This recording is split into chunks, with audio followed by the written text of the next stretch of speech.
ఇంకొకసారి నేను గెలిపిస్తే ఇంకా నాకు ఏమి చేస్తున్నాం ఆ ఘనత చంద్రబాబు నాయుడు గారికి దక్కుతుంది. మన కుప్పం చుట్టుపక్కల ద్వారా ఆయన గెలిపించి ఆయన అసెంబ్లీకి పంపించారు. అసెంబ్లీ నుంచి ఆయన సీఎంగా చేశారు. మన కుప్పం ప్రజలు ఆంధ్రప్రదేశ్ ప్రజలు అది ఆయనకున్న ప్రజలకి ఆయన మీద ఉన్న నమ్మకంతో. అట్లానే మన రాష్ట్రం విభజన అయిన తర్వాత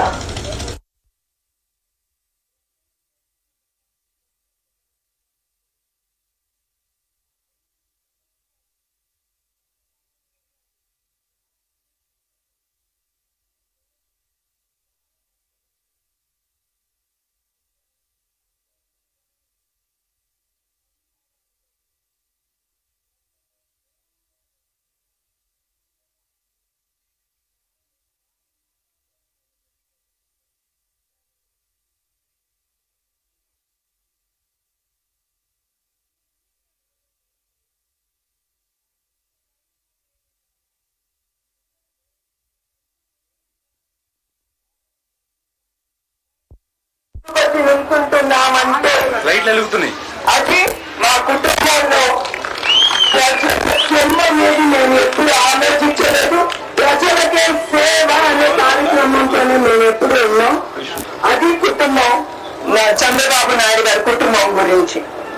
తర్వాత మీకు తెలుసు ఏమి లేని ఆంధ్రప్రదేశ్ లో పరిశ్రమలు అప్పుడు 5 సంవత్సరాల్లో వచ్చినాయంటే అది ఆయన నాయకత్వం మీద నమ్మి వచ్చారు. ఆంధ్రప్రదేశ్ లో అప్పుడు ఏమీ లేదు.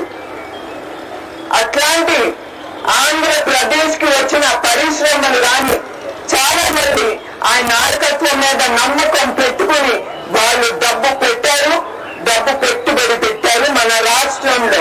కానీ ఈ రాక్షస ప్రభుత్వం వచ్చి ఏం చేస్తుంది మీ అందరికీ తెలుసు. వాళ్ళు చేసే అరాచకాలు భరించలేక వచ్చిన పరిశ్రమలందరూ భయపడిపోయి ఇతర రాష్ట్రాలకు వెళ్ళి అక్కడ పెట్టుబడులు పెడుతున్నారు, నిరుద్యోగులకి ఉద్యోగాలు కల్పిస్తున్నారు. మీకు తెలుసు చంద్రబాబు నాయుడు గారు ప్రతి డిస్ట్రిక్ట్ ని ఒక హబ్ గా తీర్చిదిద్దాలనుకున్నారు. ఎందుకంటే అది తీర్చిదిద్దితే ఆ డిస్ట్రిక్ట్ భూములు విలువలు పెరిగితే అక్కడుండే ప్రజలకి సుఖ సంతోషాలతో ఆనందంగా ఉంటారు. ప్రజలు సంతోషంగా ఉంటేనే ఏ రాష్ట్రమైన అభివృద్ధి అనేది జరుగుతుంది. ఇట్లా ఏడుస్తా మా ప్రజలు ఉంటే ఈ అరాచకాలే మనం ఎదుర్కోవాలి. ప్రజలు అవసరం, అది మీరు గుర్తుంచుకోవాలి. ఇప్పుడు ఈ ప్రభుత్వం వచ్చి ఈ 5 సంవత్సరాలు ప్రజలకి చుక్కలు చూపించింది. రాక్షస తత్వంతో ప్రతి ఒక్కరిని నోరు మూయిస్తాంది. భూ కబ్జా, ల్యాండ్ మాఫియా, కల్తీ మద్యం, గంజాయి, ఇది గొప్పదనం మన ఆంధ్ర రాష్ట్రంలో. మన అన్నం యావత్ ఆంధ్రప్రదేశ్ లో ప్రజలందరూ తల దించుకోవాల్సిన వచ్చిన పరిస్థితి తీసుకొచ్చింది ఈ రాక్షస వైసీపీ ప్రభుత్వం. అది మీరందరూ గుర్తుంచుకోవాలి.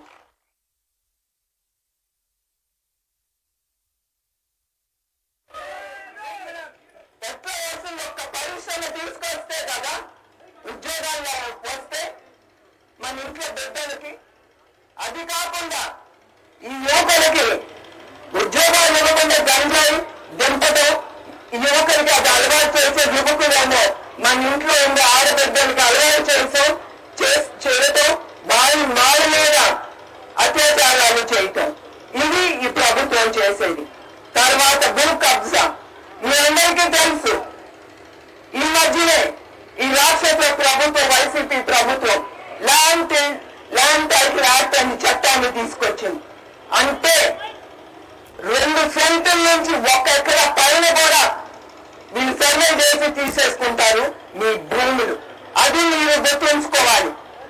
ఈ ప్రభుత్వం భూమి రక్ష అంటున్నారు, కాదు. వీళ్ళు ఈ ప్రభుత్వం భూ కబ్జా చేయడానికి ఈ చట్టాన్ని తీసుకొచ్చింది. ప్రజలు చాలా ఆలోచించారు. మన తాతలు ముత్తాతలు నుంచి మనకు వస్తున్నాయి భూములు. అదే కాకుండా మనం కష్టపడి మన భూములు మనం ఎన్నుకుంటే ఈ ప్రభుత్వం ఎవరు మన భూములు తీసుకోవడానికి? అది మీరు ఆలోచించాలి. అట్లానే కల్తీ మద్యం కూడా అది అలవాటు పడి ఇంట్లో కుటుంబం యొక్క మొదటికి అలవాటు అయ్యి దాన్ని తీసుకుని వాళ్ళు అనారోగ్యం పడుతున్నారు, కొంతమంది చనిపోతున్నారు. తర్వాత స్త్రీలు ఏమి చెయ్యాలి, కుటుంబాన్ని ఎట్లా ముందుకు తీసుకెళ్లాలనే ఆలోచనలో వాళ్ళు అంధకారంలో ఉండిపోతున్నారు. ఎందుకంటే ఒక స్త్రీ నేను ఆలోచించగలను, రేపు నా కుటుంబంలోనే ఆ పరిస్థితి వస్తే ఎట్లా అనేది ప్రతి ఒక్క స్త్రీ ఇక్కడ ఉండే వాళ్ళందరూ ఆలోచించాలి. ఈ స్త్రీలు మంది కాదు, ఇది పక్కింటి వాళ్ళది వాళ్ళది వీళ్ళది కాదు. ఇది మన ఇంట్లో జరిగితే ఏమవుతుంది, మన ఇంట్లో ఆడబిడ్డలకి,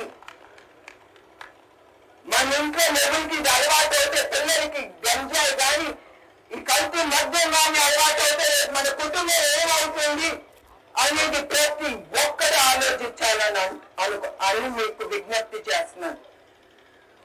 అందుకే మీరందరూ చెయ్యి కలిపి మన ప్రజల ప్రభుత్వం తీసుకురావాలని కోరుతున్నాను. తర్వాత ఇప్పుడు మైనారిటీలు ఉన్నారు, వాళ్ళందరికీ చంద్రబాబు నాయుడు గారు చాలా పథకాలు తీసుకురావటమే కాదు, ఈ ప్రభుత్వం లాగా కాదు. పథకాలు తీసుకురావటం మీరు ఒక్క ఛాన్స్ అని నెత్తి మీద చేయి పెట్టేసి మనల్ని ముంచేస్తున్నారు ప్రభుత్వం. కానీ చంద్రబాబు నాయుడు గారు అట్లా కాదు. ఆయన చాలా పథకాలు ప్రతి వర్గానికి తీసుకొచ్చారంటే అది అమలు చేశారు. తర్వాత మైనారిటీలకు కూడా చాలా పథకాలు తీసుకొచ్చారు. అదే కాకుండా ఈ ప్రభుత్వం మైనారిటీ భూముల్ని లేకపోతే హిందూ వాళ్ళ భూముల్ని ప్రతి ఒక్క వర్గంలో భూములు కనపడితే అది శ్మశానంలోనే ప్రార్థన భూములని అవన్నీ కబ్జా చేస్తాంది ఈ వైసీపీ ప్రభుత్వం. ఇట్లా కబ్జా చేసుకుంటా పోతే రేపు మన జీవితాలు ఏమవుతాయి అనేది ప్రతి ఒక్క ఆంధ్రుడు ఆలోచించాలని నేను కోరుతున్నాను. ఇది ఒట్టి చంద్రబాబు నాయుడు గారి బాధ్యత కాదు, ఇది మనందరి బాధ్యత. మన బాధ్యత తీసుకుని మనం ధైర్యంగా ముందుకెళ్ళి మనం ఓటేయాలని కోరుతున్నాను.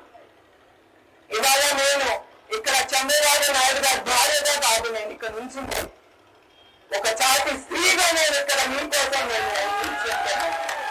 ఎందుకంటే స్త్రీలు మన కోసం, మన కుటుంబం కోసం మనం పోరాడాలని నేను కోరుతున్నాను.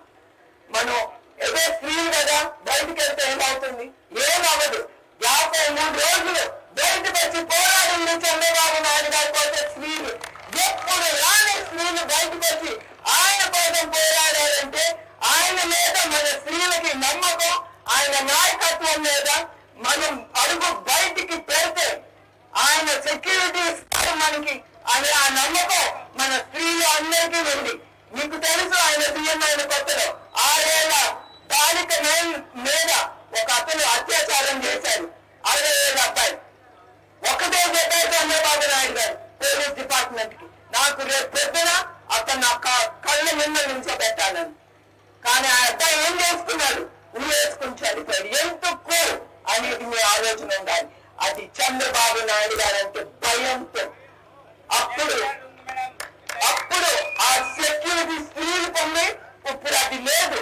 మన ఇంట్లో ఆడబిడ్డలకే లేనప్పుడు మనకేమంటుందమ్మా? మీరు ఆలోచించాలి. మన ఇంట్లో ఆడబిడ్డలకి ఇట్లా గంజాయిలు రేపులు జరుగుతూ ఉంటే మనం కూర్చుంటామా? మన ఓటుతో వాళ్ళు దించేయాలి. మన ప్రజల ప్రభుత్వాన్ని అనేది తీసుకురావాలి. నేను అదే కోరుతున్నాను. తర్వాత చంద్రబాబు నాయుడు గారు మీకు ఇంకోటి గుర్తు చేయాలి.